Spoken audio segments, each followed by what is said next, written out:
ಲೈಫಲ್ಲಿ ಒಂದ್ಸರಿನಾದ್ರೂ ವಿಸಿಟ್ ಮಾಡಬೇಕು ಅನ್ನೋ ಟೆಂಪಲ್ ಅಲ್ಲಿ ಅರುಣಾಚಲಂ ಟೆಂಪಲ್ ಕೂಡ ಒಂದು. ಇದು ತಮಿಳುನಾಡಿನ ತಿರುವಣಮಲೈನಲ್ಲಿದೆ. ಮೊದಲಿಗೆ ಟೆಂಪಲ್ನ ರಾಜಗೋಪುರದಿಂದ 14 ಕಿಲೋಮೀಟರ್ ಗಿರಿ ಪ್ರದಕ್ಷಿಣೆನ ಶುರು ಮಾಡಬೇಕು. ಇಲ್ಲಿ ಬರೋ ಪ್ರತಿಯೊಬ್ಬರು ಕೂಡ ಗಿರಿ ಪ್ರದಕ್ಷಿಣೆನ ಮಾಡ್ತಾರೆ. ಗಿರಿ ಪ್ರದಕ್ಷಿಣೆ ಮಾಡೋ ಟೈಮಲ್ಲಿ ನಮಗೆ 8 ಲಿಂಗಗಳು ಸಿಗುತ್ತೆ. ಇಂದ್ರಲಿಂಗಂ, ಅಗ್ನಿಲಿಂಗಂ, ಯಮಲಿಂಗಂ, ನೈಋತ್ಯಲಿಂಗಂ, ವರುಣಲಿಂಗಂ, ವಾಯುಲಿಂಗಂ, ಕುಬೇರಲಿಂಗಂ. ಸೊ ಕುಬೇರಲಿಂಗಂ ಆದಮೇಲೆ ಮೋಕ್ಷ ಮಾರ್ಗ ಸಿಗುತ್ತೆ. ಈ ಮೋಕ್ಷ ಮಾರ್ಗದಿಂದ ಹೊರಗಡೆ ಬಂದರೆ ಪ್ರತಿಯೊಬ್ಬರು ಮಾಡಿರೋ ಒಂದು ಆ ಪಾಪಗಳಿಗೆ ಮೋಕ್ಷ ಸಿಗುತ್ತೆ ಅನ್ನೋದು ಇಲ್ಲಿನ ನಂಬಿಕೆ. ಪ್ಲೀಸ್ ಎಲ್ಲರೂ ಅರ್ಲಿ ಮಾರ್ನಿಂಗು ಗಿರಿ ಪ್ರದಕ್ಷಿಣೆನ ಶುರು ಮಾಡಿ. ಇಲ್ಲ ಮಧ್ಯಾಹ್ನದಲ್ಲಿರುವಂಥ ಈ ಬಿಸಿಲಿಗೆ ಕಾಲೆಲ್ಲ ಸಿಕ್ಕಾಬಟ್ಟೆ ತುಂಬ ಉರಿಯುತ್ತೆ, ಕಷ್ಟ ಆಗುತ್ತೆ.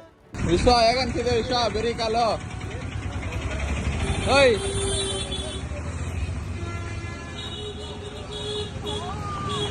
ಹೆಂಗೈತಪ್ರ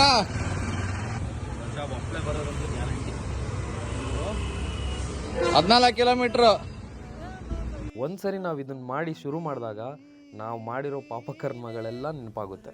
ಇದೆಲ್ಲ ಆದಮೇಲೆ ಫೈನಲ್ ಆಗಿ ರಾಜಗೋಪುರ ಹತ್ರ ಬಂದು ಗಿರಿ ಪ್ರದಕ್ಷಿಣೆನ ಮುಗಿಸಿ ಟೆಂಪಲ್ಗೆ ದರ್ಶನಕ್ಕೆ ಹೋದರೆ ಮನಸ್ಸಿಗೆ ಎಷ್ಟು ಪೀಸ್ಫುಲ್ ಆಗಿರುತ್ತೆ ಗೊತ್ತಾ. ಅದನ್ನು ನೀವೇ ಎಕ್ಸ್ಪೀರಿಯನ್ಸ್ ಮಾಡಬೇಕು. ನೀವು ಎಕ್ಸ್ಪೀರಿಯನ್ಸ್ ಮಾಡಿದ್ರೆ ನಿಮಗೆ ಗೊತ್ತಾಗುತ್ತೆ ಅದು ಎಷ್ಟು ಚಂದ ಅಂತ.